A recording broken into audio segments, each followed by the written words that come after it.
अस्सलाम वालेकुम class, welcome to my channel lecture sphere की आज की वीडियो में आज हम देखेंगे सिमेंटिक एनालिसिस फेज़ और आईआर जिसे हम क्या कहते हैं इंटरमीडिएट कोऑर्डिनेशन भी कहते हैं। आज हम इन दो फेसेस को डिस्कस करेंगे।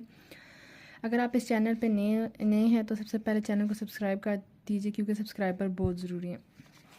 चलिए हम अपना लेक्चर स्टार्ट करते हैं। सबसे पहले आज हम देखेंगे सिमेंटिक एनालिसिस। सिमेंटिक एनालिसिस क्या होता है, हमारे पास ना थर्ड फेज क्या होता है, हमारे पास कंपाइलर होता है जो किस फेज़ के बाद आता है, हमारे पास सिंटैक्स एनालिसिस फेज़ के बाद। सिमेंटिक एनालिसिस फेज़ क्या करता है, ये मेक श्योर करता है कि जो डिक्लेरेशन और स्टेटमेंट ऑफ जो प्रोग्राम है ना वो हमारे पास क्या हो, सिमेंटिकली करेक्ट हो।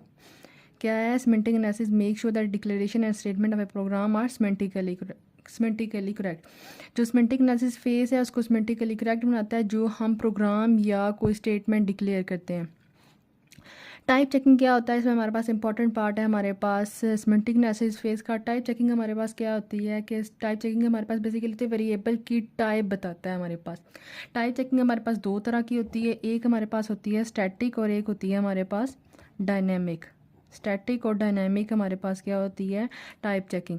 जो सबसे पहली है हमारे पास जो स्टैटिक टाइप चेकिंग होती है ये ना चेक करती है इसको कंपाइल टाइम पे। फॉर एग्जांपल हमारे पास सी प्लस ले सकते हैं, इसमें जावा और सी शार्प होती है, वो हमारे पास क्या होती है स्टैटिक टाइप चेकिंग होती है। जो डायनामिक टाइप चेकिंग होती है वो उसको क्या करती है रन टाइम पे चेक करती है। फॉर एग्जांपल हमारे पास क्या आता है इसमें पाइथन। बेसिकली आप इसको ना शॉर्ट डिटेल में देख रहे हैं, हम इसको डिस्कस कर रहे हैं कि जैसे आपके मिड टर्म के एग्जाम में जो टीचर होता है वो आपको दे देता है कि 6 फेजेस को डिस्कस करो, तो इसलिए ना हम उसकी शॉर्ट डिटेल डिस्कस कर रहे हैं। तो इसके अभी तक इतने ही आपके लिए काफ़ी है कि टाइप चेकिंग क्या होती है। टाइप चेकिंग वेरिएबल की टाइप बताती है और फिर उसमें दो तरह की टाइप चेकिंग होती है, स्टैटिक और डायनामिक टाइप चेकिंग। फिर सिमेंटिक एनालाइजर क्या करता है, हमारे पास कुछ एरर्स को रिकॉग्नाइज करता है। जो हमारे पास वो एरर है, सबसे पहले हमारे पास एरर क्या आता है देखते हैं। Some of the errors that semantic analyser is accepted to recognise. सबसे पहले क्या होता है टाइप मिसमैच क्या होता है। सपोज कर लें हमने कहा कि हमारे पास एक इंट ए क्या है, हमारे पास 10 हमने एक वेरिएबल डिक्लेयर कर दिया। फिर हमने कहा कि स्ट्रिंग बी हमने एक दे दिया। फिर हमने नीचे क्या कहा, हमने कहा कि सम करो ए प्लस बी को। तो ये हमारे पास टाइप मिसमैच है, ऊपर हमने ए और नीचे स्ट्रिंग इंटीजर और दोनों को किया। तो इस टाइप के एरर्स को हम क्या कहते हैं टाइप मिसमैच एरर, जो सिमेंटिक एनालाइजर क्या करता है हमारे पास रिकॉग्नाइज करता है। दूसरा क्या है अनडिक्लेयर वेरिएबल। सपोज कर लें कि हमने ना ये लाइन अगर हम स्किप कर दें, हमने कहा string b sum a plus b. तो जो ऊपर ए हमने जो है किए ही नहीं है डिक्लेयर, वेरिएबल डिक्लेयर ही नहीं किया और नीचे हम ऐड कर रहे हैं। इस टाइप के एरर को क्या हम कहते हैं अनडिक्लेयर वेरिएबल। क्या कहते हैं undeclared variable. Assessing and out of scope variable क्या होता है हमारे पास, हमने क्या कहा हमारे पास है एक फंक्शन हमने कहा कि ये क्या है हमारे पास इंट ए, हमने एक फंक्शन कह दिया। फिर उसके बाद हमने ना इसको ना इधर असेस करने की कोशिश की। तो इस टाइप के एरर्स हमारे पास क्या होते हैं आउट ऑफ स्कोप जो एरर्स होते हैं वो होते हैं assessing and out of scope variable. फिर उसके बाद एक्चुअल और फॉर्मल पैरामीटर मिसमैच क्या है। सपोज कर लें इस एग्जांपल को लेते हैं, हमने का फंक्शन हमने एक बनाया, उसको हमने यहाँ पे हमने ना एक और बना दिया वेरिएबल, इनिशियलाइज कर दिया वैल्यू। तो हमने क्या कहा और हम क्या कर रहे हैं फंक्शन कौन सा असेस कर रहे हैं, ये वाला अगर हम असेस कर रहे हैं। तो इस टाइप का एरर्स को हम क्या कहते हैं actual and formal parameter mismatch. ये हमारे पास ये होता है। फिर उसके बाद क्या है मैनेज टाइप कास्टिंग को, ये टाइप कास्टिंग को मैनेज करता है। ये कैसे मैनेज करता है ये एग्जांपल हम देखते हैं। हमने कहा कि हमने फ्लोट एक्स टाइप का एक वेरिएबल डिक्लेयर करवाया, फिर हमने क्या float y is equal to x multiply by 30। Type casting क्या होता है, वो क्या करता है कि जब यहाँ पे ये मल्टीप्लाई कर रहा है 30 को, तो इसको किस में कन्वर्ट कर देगा डायरेक्टली 30.0 में कन्वर्ट कर देगा और मल्टीप्लाई कर देगा।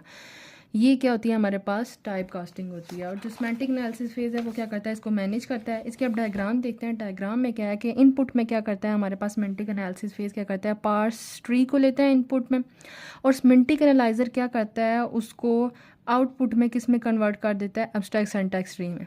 ये सिमेंटिक एनालाइजर क्या करता है सिंबल टेबल को क्या करता है यूज़ करते हुए क्या करता है एब्स्ट्रैक्ट सिंटैक्स ट्री जनरेट करता है। अगर सिंबल टेबल ये जनरेट ना करे तो वो क्या कर देता है एरर रिपोर्ट कर देता है या एरर जनरेट कर देता है हमारे पास। सबसे पहले सिमेंटिक एनालाइजर क्या करता है, इनपुट में पास ट्री लेता है और जनरेट क्या करता है, आउटपुट में एब्स्ट्रैक्ट सिंटैक्स ट्री को। सिंपल टेबल क्या करता है, यूज़ करके सिमेंटिक एनालाइजर ये जनरेट करता है। अगर ना जनरेट करे तो हमारे पास क्या आ जाता है, एक एरर। फिर क्या हमारे पास ये क्या करता है, ये मैंने लिखा हुआ है कि it takes the parse tree as an input and uses the symbol table for generating an AST as an output. ये हमारी डिटेल थी। सबसे पहले हमने क्या देखा कि हमारे पास सिमेंटिक एनालिसिस थर्ड फेज़ है, ये स्टेटमेंट डिक्लेरेशन होता है, उसको सिमेंटिकली करेक्ट करता है। फिर क्या हमने कहा कि टाइप चेकिंग क्या इसमें इंपॉर्टेंट पार्ट है। फिर हमने एरर्स देखी, फिर हमने उसकी डायग्राम देखी। उसके बाद हमारे पास क्या आ जाता है, इंटरमीडिएट रिप्रेजेंटेशन आ जाता है, या जिसे हम कहते हैं IR, या इसे आप कह सकते हैं इंटरमीडिएट कोड जनरेशन।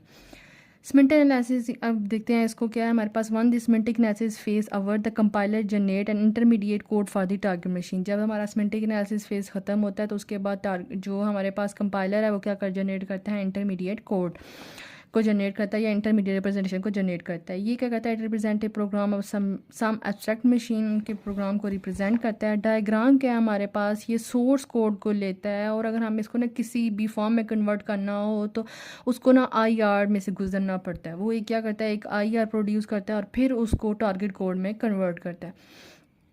अब आपको माइंड में आएगा कि इंटरमीडिएट क्या मीन्स कि क्यों जब बीच में ये आया तो क्या इसकी नीड है। ये क्या करता है हमारे पास, बेसिकली एलिमिनेट कर देता है need of new full compiler for every unique machine. कि ना हमें ना हर एक ना मशीन के लिए ना नया कंपाइलर लेने की ज़रूरत नहीं पड़ती जब अगर हम ना IR जो है ना यूज़ करें। इंटरमीडिएट क्या करता है, code eliminate the need of new full compiler for every unique machine. उसके बाद हमारे पास इसकी कुछ प्रॉपर्टीज़ आ जाती हैं। ये ईजी ऑफ जनरेशन होता है, ईजी ऑफ मैनिपुलेशन होता है, इसमें एक्सप्रेशन की फ्रीडम होती है। पे जो है साइज़ ऑफ जो है हमारे पास प्रोसीजर होता है, इसमें लेवल ऑफ एब्स्ट्रैक्शंस होते हैं।